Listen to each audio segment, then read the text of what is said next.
முருகனை நேர்ல பார்க்கணுமா? முருகா முருகா என்று கூப்பிட்டாள்.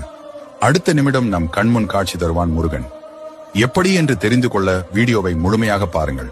அதற்கு முன்பாக உங்களுக்கு முருகனை பிடிக்கும் என்றால் இந்த வீடியோவை லைக் செய்துவிட்டு முருகா என்று கமெண்ட் பண்ணுங்க.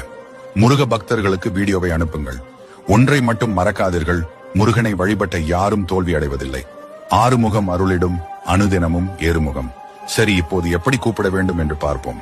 முதலில் நீங்கள் உங்களது முருகன் பக்தியில் முருகனை அனுதினமும் நினைத்துக் கொண்டே இருக்க வேண்டும். நீங்கள் மனதார முருகனை அழைத்தால் முருகன் வராமல் இருப்பாரா? ஏதோ ஒரு வகையில் வந்து நிச்சயமாக காட்சி கொடுப்பார். அது வேலாக இருக்கலாம், இல்லை மயிலாக இருக்கலாம், மயிலோட முருகன் இருக்கிற போட்டோவாக இருக்கலாம், இல்லை என்றால் இந்த வீடியோவை கூட உங்களை பார்க்க வச்சிருப்பார். நீங்கள் மனதில் இருந்து கூப்பிட்டால் நிச்சயமாக முருகனுக்கு தொடர்புடைய ஒன்று உங்கள் கண் முன்னே வந்து நிற்கும். நீங்கள் எதையாவது நினைத்து பயந்து கொண்டிருந்தால் உங்கள் கண் முன்னாடி யாம் இருக்க பயமேன் என்ற வாக்கியத்தை கூட பார்க்கலாம். இப்படி ஏதோ ஒரு வடிவில் முருகன் உங்கள் கண் முன்னால் காட்சி தருவார். இதுபோல் உங்களுக்கு நடந்திருந்தால் காமெண்ட்ல